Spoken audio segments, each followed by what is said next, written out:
Hello and welcome to Collider Trek Talk. I'm Jason Inman, and we are going to be reviewing Star Trek Discovery Season 1, Episode 8 that has a Latin title that I can't really say, but my guest to the right of me can say it very well. And that's why we're going to go right to her, because we have a lot of people that are going to talk about a spoiler-filled discussion of Episode 8. To my right, I have the head of the Klingon High Council, who can also speak Latin, Ashley Victoria Robinson. For the record, the episode is called Vis Pacem para Bellum, which is, if you want peace, prepare for war. Sounds like Klingon to me. And to her right, over here, we have the head of the Andorian military complex, Robert Meyer Burnett.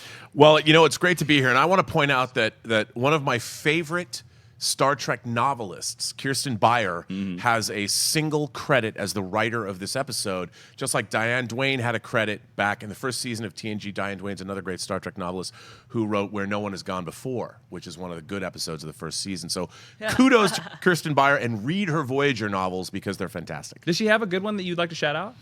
Well, all of her Voyager novels are great. I mean, and she wrote a series of post-Voyager novels that take place after the series is over. They're really, really good. So kudos to her for making the jump to television screenwriter. So, all right, so let's break down this episode. Let's just sort of walk through some of the stuff that we want to talk about. Feel free, my compatriots in this battle of an episode, to just chime in wherever you want. But I want to talk about this episode. I thought started off with a really good Star Trek premise. We're going to a planet, we have a mission, we meet a species that we don't know is good or bad, and then we suddenly have to deal with first contact protocol. Now, Robert, how did you feel about the way the crew of the Discovery acted with the miss of the movie Avatar? well, you know, when they went to Pandora, Pavel Chekhov. It's too. I kept going Pandora because it's both P's. Yeah. I actually really liked the setup. I liked this episode. It's completely deeply flawed, but it's less flawed than other episodes, or 2 episodes. It's 2 episodes, really. I liked it. I liked the setup. I liked how they dealt with this new race. I thought it was very interesting, the fact that we had sort of non-corporeal entities that are based. You don't know, they're part of the planet, but they are ghosts of trees. I mean, you don't really know. But it also, there's kind of a little bit of an intention of that there's that planet's like Mogo, the living planet for DC Comics, or Ego, the living planet. That planet should literally be called Namaste, because there's crystals, there's floaty things, there's a shared energy. Like, some hippie chick dreamed up this planet, and we have a giant quartz radio station in the middle and of somehow it's amazing. I mean, this is the thing. When Star Trek episodes would usually have one big ask, one big scientific or science fiction concept that you could wrap your head around. This, as with a lot of these Discovery episodes, have 8. Yes. All at once. And it's really difficult to try and make sense. There's too many times when you're going, wait a minute, if this is true, then this must be true as well. I thought that too. This episode also, I thought, jumped around a lot. I thought the pacing was very uneven. And I also thought that this episode didn't give a lot of breadth to moments that could have been spread out. Ashley, how did you feel about the pace of this episode? Did you feel that this episode jumped around too much? Is it 2 episodes shoved into one? I was going to say, I definitely agree with Robert on this, contrary to our discussion last week. There's 2 really good ideas here that I don't think get fleshed out as much as they deserve, and they would have been better served as solo episodes, but I still think that the results of it is definitely one of the better episodes that we've seen. I loved that now we're getting to this thing where we're returning to classic Star Trek tropes and tribulations, I guess. I liked seeing the landing party / away mission for the first time. That was cool, but we sort of rolled through that into first contact right away. And while I think the aliens being truly alien was executed better here than in maybe any other series we've seen, they're not bipedal, which is great. We don't get to spend as much time there because we have to move on to this threat of danger and Saru going some of the crazy. other Star Trek series, they would have just left us on the planet the entire episode, and we would have most of them we would have never that. saw Discovery, and most of the other series is how they would have done this episode. Another thing I want to talk about is we see the opening battle. Of course, the Discovery's trying to rescue the Gagarin, which I thought was a nice shout out to Yuri Gagarin, the first man in space, which was really cool. But then they don't really do a good job. The other ship just blows up. Where is the USS Laika? Name it after the dog. Yeah, but there is also the reveal that apparently a lot more ships out there are getting this cloaking technology, and it's kind of kicking Starfleet's butt. Now, here's my question for this, though. For 6 months, between the episode 1, episode 2, and episode 3, we learned that 6 months passed, and we know that the ship of the dead, the ship of Takuvma, was the only ship with cloaking technology, and it sat there for 6 months. In that 6 months, the Federation was still getting their butts kicked.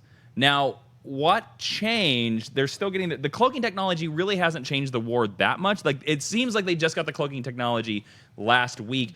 Robert, as a long-standing TOS guy, how do you feel that they're sort of giving us the origin of the Klingon cloaking device? Well, they're not. The Klingon cloaking device was introduced in basically one sentence of dialogue in a third season Enterprise, the Enterprise incident. They got it from the Romulans, correct? They got it from the Romulans, and they even got the first time that you see these Klingon battle cruisers. The Romulans are now using Klingon design. There's some kind of military armistice. They're trading technology. That's how the Romulans. They developed the Klingons. They developed the cloaking device. And I'm sorry, you cannot look. A lot of people go, "Oh, I'm old, and I want Star Trek to be the way it was." My entire life, Star Trek has grown and changed. There's been new Star Trek my entire life. There was the animated series, there was the motion picture, there was the classic movie series. TNG is nothing like TOS. There was TNG, there was Deep Space Nine, there was Voyager, there was Enterprise, and there were the J.J. Abrams produced films. So Star Trek has grown for 51 years. But you can't then say, well, this is new Star Trek, and not take into consideration the past legacy of Star Trek. So one of the problems I think that everybody has who's a fan watches stuff and goes, wait a minute, the Klingons did not develop cloaking technology. Yeah. The Romulans did. And not only now do the Klingons have it, they're like passing it around. But on top of that, we've never seen a Klingon on this show yet. So it's not even like, okay, maybe the sarcophagus ship. You mean a Romulan? Romulan. That's what I mean. I'm sorry. Oh my God. A Romulan. We've seen a Romulan. almost too many Klingons on this show. But it's not like the sarcophagus ship had it and then the Romulans stole it, or they were able to replicate it. Like the Frankensteining together. And that could be a reveal. Is a little rough. That could be a reveal still forthcoming. We don't know. I mean, I hope. But at this point, it won't mean anything if that's the reveal. But it's problematic in the sense that throughout Star Trek history, that bond between the Romulans and the Klingons has always existed. And now, as a longtime fan such as myself, I'm like, wait a minute, why are you even making that an issue for me? Why do the Klingons just, and also why are Starfleet ships so fragile? The Discovery gets hit like twice, and its shields are down to 10% in this episode. I mean, we have this interesting, great writing, and this episode had an incredibly important whole character arc for Saru. Yes, and you find out incredibly important things about him. The fact that our character that's on the bridge of the Discovery never lives a day in his life when he's not in fear. This is fascinating stuff. They would have spent an entire episode, as they did in the first season of TOS, with This Side of Paradise, the episode with the spores and Spock getting affected, and Spock he doesn't lose control of his emotions. He just no longer is control. Vulcans have emotions, they just control them. And that's kind of what this episode reminded me of. And the whole episode should have been about Saru's arc. Yes. And this is a huge thing. And so when he's unburdened of feeling fear, this is a great Star Trekian moment at its finest. And this is worthy of an entire episode of exploration. But we still needed, my issue with it came with, we still needed to culminate in a fist fight. Yes. We still need conflict between Saru and Michael Burnham every episode. And now we've escalated to make it a physical confrontation, which for me doesn't ring true of his character, especially if, I know he's supposed to be crazy, but if he's in this Zen-like place, I don't think he would have approached her in violence, but we have to, I don't know if it's because this is the new Xbox generation of Star Trek, but I didn't like that was how it came to a agree, and crux. that's very well said. I was going to bring up that point, as well, because guys. Saru is one of these great characters, and you're right. This would have been such a great character to delve deep, but they don't spend enough time with it. We get like one scene where he's sort of like hippy dippy. He hands Lieutenant Tyler a piece of kryptonite, and he's like, "Oh, you're lying about Burnham," and then he just like spends the whole episode running as a CGI character to catch up to Burnham to smash the thing. Even though he smashes it quite a bit, it still sends out a signal. And then at the very end, he reveals that he was like, no, that was me. Nothing corrupted me. That was me. That too, like you said, that's a powerful Star Trek idea to announce to the world in universe and the audience that you are that deeply flawed, but you're going to own that. That's powerful. Yeah, it was powerful stuff, and I thought really a very Star Trekian. If you're gonna advance Star Trek into our age, that's the kind of story that you want to do, where a character is confronting himself, and then has to admit to his fellow crewmates his flaws. And I thought that was very Star Trek, and I loved that. But it kept getting undercut, where we kept cutting away from what should have been a self-contained story to what was going on back with, and meanwhile, back with the Klingons. You know, I know we have to. I'm so sick of All right, let's Klingon talk about language. the Klingons. Let's talk about the Klingons here. All right, so we are 8 episodes into this first season. We're at the halfway point because there's only 15 episodes in this season. Even though there's one more before the fall finale, next week's the fall finale, we're halfway through this first season. I don't care for Cull. I don't understand what his motivations are besides him just being a mustache-twirling villain. And every time he shows up, I'm bored.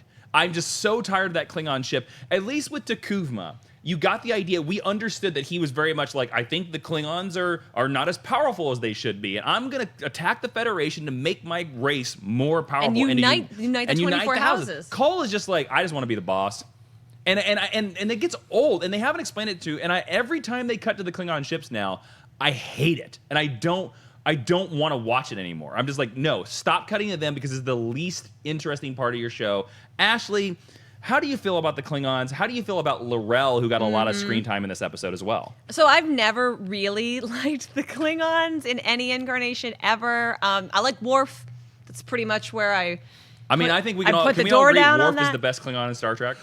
Well, look, Okay, fighting words. the thing is, no, he's the only ongoing main character That's that we've true. seen in a Star Trek series. But I would, you go back to Kor, John Colicos, the first Klingon we met. Which Cole is supposed to be part of, the House of Kor. Yeah. And then we saw him in Deep Space Nine a number of times. But I think J.G. Hertzler's Martok is good. and Gowron, the development of Gowron over the course of Next Generation and Deep Space Nine, these were great Klingon characters. I would agree with you that I think John Colicos as Kor is probably the best original series Klingon Absolutely. of the 3 Oh, we yeah. get to see. But these Klingons were nuanced. You know, you could tell there's that great moment at the end of Errand of Mercy. I know people are like, oh, you're so old. But when you see... That's a great episode you should watch. And Errand of Martok, Mercy. too, and when they realize the Organians are not going to allow war between the Klingons and the Federation, you get to see John Colicos think about it and go, yes, but it would have been glorious. And his a great line. delivery Yep. in English, because we understand what he's saying, we get to see an actor be Shakespearean.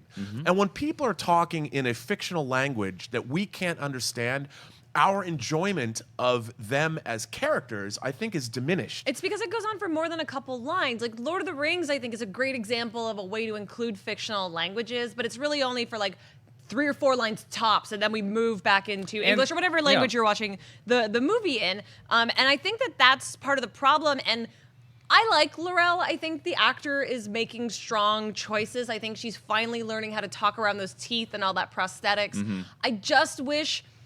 She flip-flops so often. I know she's from this House of Spies. I know we have theories about her and Vok working together, but she just betrays everyone. So I don't know what she wants. I don't know why she wants it, and I don't know how she intends to get it. So in this episode, she basically just murdered a character that I really liked, and...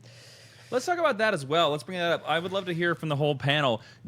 Admiral Cornwell, at one point, L'Rell's like, I want to defect, Admiral. Is it Cornwall or Cornwell? I forget. I think it's Cornwell. All right, Cornwell. But it might be Cornwell. Admiral Cornwell. They'll tell you in the comments. The pretty admiral. The pretty admiral who slept with Jason Isaacs last episode.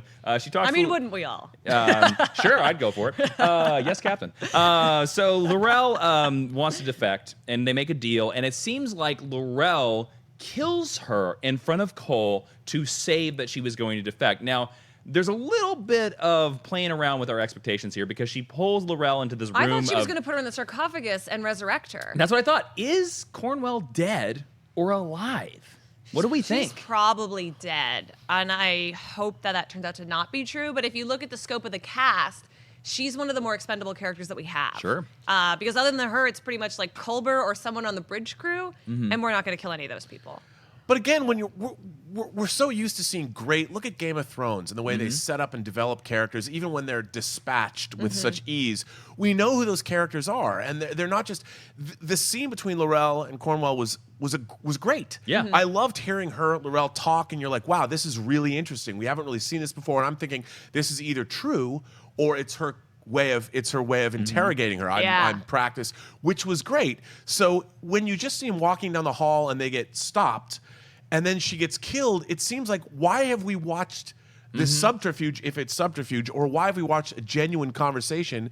And then L'Rell finds out these other people are just been killed. Yep. So since when are Klingons prone to just murdering other Klingons? Like, I'm watching this and I'm going, this is completely missing the boat from talk about mustache twirling. Yeah, I would agree with you too, because I'm just gonna go murder these other. You don't do that. Yeah. Well, also speaking of something very unclean, like later in the episode, Cole, says to Laurel, "Hey, here's your red stripes. You're gonna join my house, but no, actually, I'm gonna kill you." And I felt that like Cole, as a true Klingon, if he knew that she was betraying him in that hallway, would have just walked right up to her and stabbed her. Right. It's some Batman 66 level of villainy. Yeah. But in Batman 66, that's the status quo, and that's what you expect. It's not what I expect from Star Trek. And I understand that modern storytelling, especially for the Star Trek show, needs a villain. And I don't mind that. But the good villains are the ones that we understand why they're making those choices, why they are doing those motivations. And the good villains are the ones that think they're right. Yes. And we're not getting any of that from Cole. Cole is just pure like, wah, ha, ha, ha,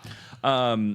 What do we think? Because we get a setup that it seems like very nice to bring up Errand of Mercy, because I was going to bring that up as well. It seems like next week is going to set up Errand of Mercy, which is this classic episode where the Organians force the Klingons and the Federation to talk to each other, and it seems like the Blue Mist, the Pavans are setting that up as well. Blue Mist. Iowa, other followers of Iowa. Yeah, exactly. It seems like the Blue Mist is setting that up for our sort of finale, that they're going to force the Federation and the Klingons to talk, I mean, we but it's going somehow to be a needed giant them battle. all together to have a space battle, which we got teased at the beginning of the episode. That opening fight looks great. Sure. And if that's a promise of next week's fight, it's going to be awesome. But again, the thing about Star Trek is when we finally got in Star Trek history, when you saw big, huge battles, like in First Contact against the Borg, or like in Sacrifice of Angels and Deep Space Nine, you felt like there was real stakes. There was something really going on where you had the Dominion was going to destroy the Alpha Quadrant, and you had a lot of people teaming up. With this, I just don't feel we don't get a sense that the Klingons we're not seeing Earth. We're not seeing anyone else other than our characters. We're even in previous Star Trek shows. And again, it's not because I'm old. It's because I've had previous Star Trek show me giant battles between warring races in space before. But we don't even get other Federation ships for more than the opening scene of an episode, and then they die or they move on. They're cannon fodder. Yeah. And it does seem, I will say, that the crew of our Discovery doesn't seem to be affected by this war at all. Like this war, the only time we get implications that this war is as serious as it is every scene or every episode, most episodes, they try to give us a scene where Lorca talks to the admirals. And the admirals are like, we're dying out here. Or I would say from the Stamets scenes, even though it's not directly tied back into the war, he's the one who's suffering the most at the hands of what the Discovery is trying to accomplish. Yes. Robert, I'd love to pick your brain, because we're halfway through this season, and the easiest show that you can compare this to is Star Trek The Next Generation's first season, because there was a big gap. We hadn't had Star Trek in a while, and it was a new series that was quite different from what we had seen before. Now, I watched Star Trek The Next Generation live as well, but I was too young to have any kind of a valid opinion.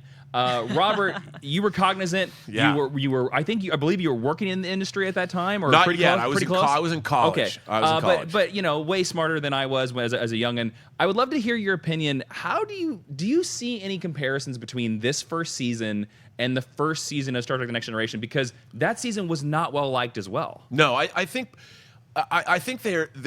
they both are having a rough beginning, but for very different reasons. Star Trek: The Next Generation, rather than embrace the new changing storytelling like Hill Street Blues and St. Elsewhere, how they were embracing serialized storytelling. Next Generation was trying in its first season to recreate the 60s. And even to the sets, the planetary sets that they were using. And the stories were very stilted. The stories, actually, some of them are really, really good. There's a couple good episodes in there. I mean, I even love Heart of Glory, which is their first Klingon episode, which is a great episode. The Big Goodbye, which is the first holodeck episode. I like Where No One Has Gone Before. Where No One Has Gone Before, really interesting. Also written by Diane Duane, a Star Trek novelist who wrote The Wounded Sky and My Enemy, My Ally, two of the best Star Trek books ever written. Also Spock's World. And 11001001. That's a great one too. Which had the binars, Yep. and these were episodes where it started to. But the thing is, you didn't have 100 different things that you're trying to make sense of. Star Trek: The Next Generation still had like one idea, a thesis, if you would, that the episode was built around. These episodes have a million different things going on all the time, and it's hard to concentrate. Like where you as an audience member being pulled in all of these different directions, and they haven't done the groundwork that they have in shows like Breaking Bad or shows like Game of Thrones, where they take time. I mean, basically, Game of Thrones spent its first season developing Ned Stark and the world, and you as an audience member were with Ned trying to figure out where everything was going, and you met all these peripheral characters. I mean, what I'm interested in is I would like to see Burnham.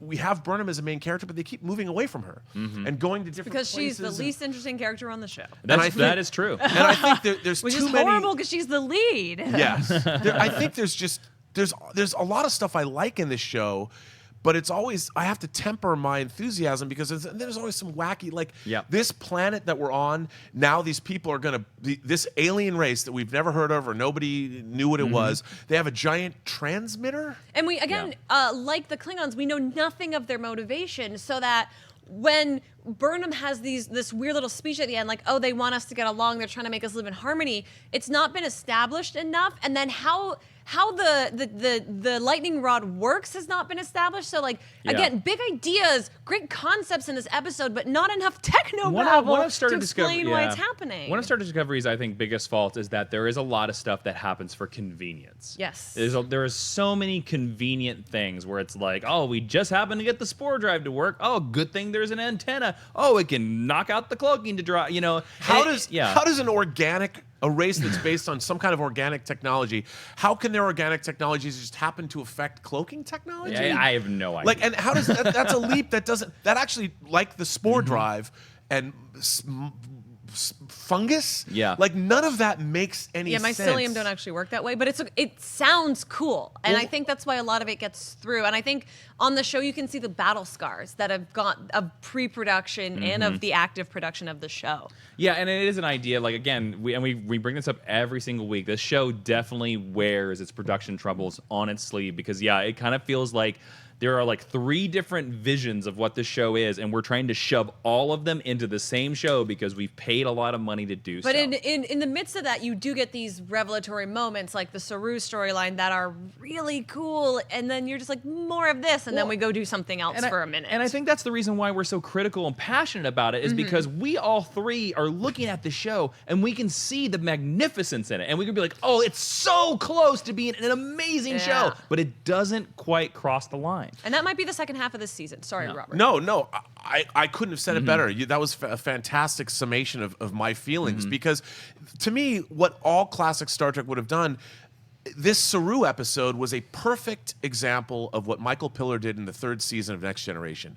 The first 2 seasons were sketchy, and he came on board as a writer and said, look, all of our storylines are not going to be about external something, threats or aliens or whatever. They have to begin with one of our characters, one of our principal characters. And this episode was about Saru, and we don't know about Saru. And by getting down to this planet, like in this side of Paradise, when Spock is affected by the spores, having him have peace and be able to say that and see that his judgment is now changed or impaired because he feels this piece. And that's what the episode should have been about. That's classic Star Trek. And a lot of that was there, but it happened too quickly. Yes. It happened in 20 minutes when we really needed 45 minutes to delve into this storyline. And that part of it I really, really loved. And it would have made sense. But you kept going away to the Klingons and you're like, they don't even work together as A and B stories. No. They're like, what the heck? There's no mirror meta narrative that unites them all. Yeah, exactly. And that would have that's a great point. Yeah, that would have been way of. more interesting to have the parallel storytelling. Like the Klingons are sort of going through,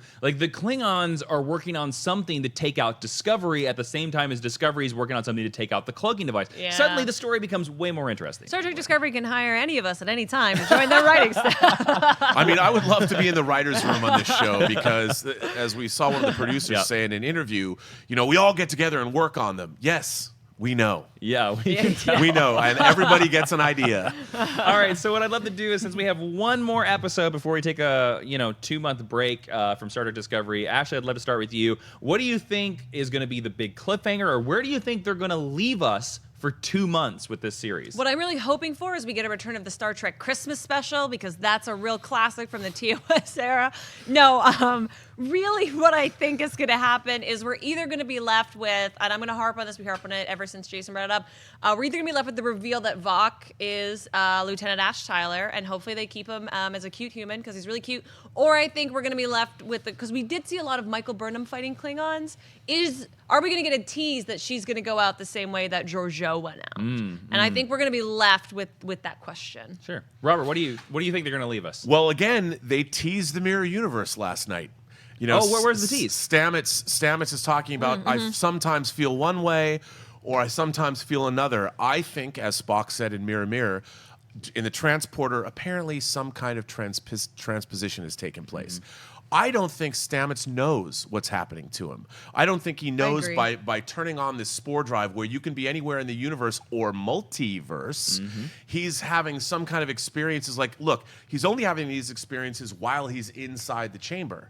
So while he's inside the chamber, his Katra, whatever you want to call it, his spirit, his soul. He's not a Vulcan, Robert. I know, but he's going all over the place. He's something new, Yeah. and I think that he's feeling that. I think the Stamets from the Mirror Universe and him are transposing their personalities, and I think that's what's going on. And we know there's a Mirror Universe episode coming up, and I think with that's Captain Tilly as teased in this episode. Oh, maybe. Well, yes, they tease that too, and I think we're going to get some of that. But I also think that I hope that some of these big ideas get consolidated more, so we don't come away thinking 100 different things at the end of every episode. I just don't feel that any of the stories they're telling yet have satisfied us from a storytelling point of view. Jason, Agreed. do you have any predictions for how we're going to end this first half of the season? I mean, what I think would make an amazing episode is if we had just go 1, 2, 3 with the giant cliffhangers. It's like we reveal that Vok is Lieutenant Tyler. We send Stamets to the Mirror Universe. Like, they activate the spore drive, and Stamets goes poof, and he's just gone, and everybody freaks out because the spore drive doesn't work anymore.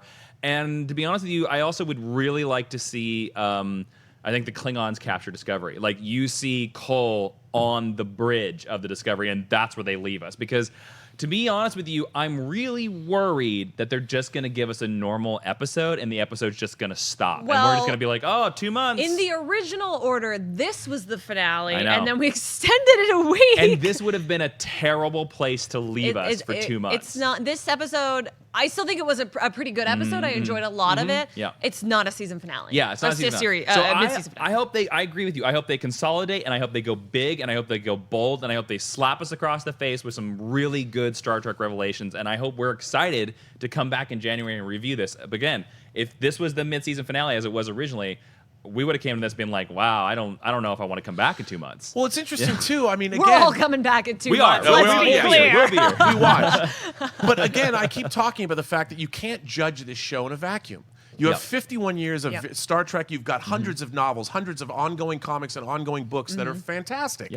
And you can watch an episode like TNG's Yesterday's Enterprise, which in one episode, they deal with a Klingon war we'd never seen before, and that's all we need, and it's dealt with in such an interesting, fascinating way. Go back and streaming on Netflix, watch Yesterday's Enterprise. One of the best episodes. You don't need to know anything about Star Trek to watch. No, you don't need any, and you can watch in 45 minutes, in the same time a Star Trek Discovery episode unfolds, look at how much they can do. And that's why when we say, you'll see it's comparing and contrasting, but I want to see more concise episodes of Star Trek Discovery. It can do it, and I believe in Star Trek Discovery, and I was really happy when they got renewed for their second season because I'm really actually excited for where this show could go. Is one of the things. So there you go. We talked about the Latin named episode, Star Trek Episode 8, that I just don't want to bother pronouncing. Vis Pacem, Bellum. That's right. That's why she's half Klingon. Robert Meyer Burnett, where can the fine folks on the internet find you? You can find me on Twitter at BurnettRM, find me on Instagram at RMBurnett, or find me on Facebook at Robert Meyer Burnett. Ashley Victoria Robinson, also half Klingon. Where can they find you? I'm definitely not half Klingon. Find me on the internet, Twitter and Instagram at Ashley V. Robinson. Tweet me pictures of not Klingons. And remember last week I said that I was actually evil Jason from the Mirror Universe. That is true. I took over this entire episode. That could be partly the reason why I don't like it. But you can find me on Twitter, Instagram, and YouTube at Jawin. And don't forget, Ashley Robinson and Mai's comic book. You can go order it at any local comic book shop anywhere, Jupiter Jet #1. Just walk on there and say you want that comic book. Thank you so much for watching. We'll be back next week for the fall finale, the final Collider Trek Talk. of 2017. Until then, live long and prosper, my friends. Hey everybody, Mark Ellis here. Thanks for watching this episode. You want to watch more? Then click up here, or you can click right here for more great content from Collider. If you haven't subscribed to Collider Video, do so right now and share this vid with your friends. Thanks for watching.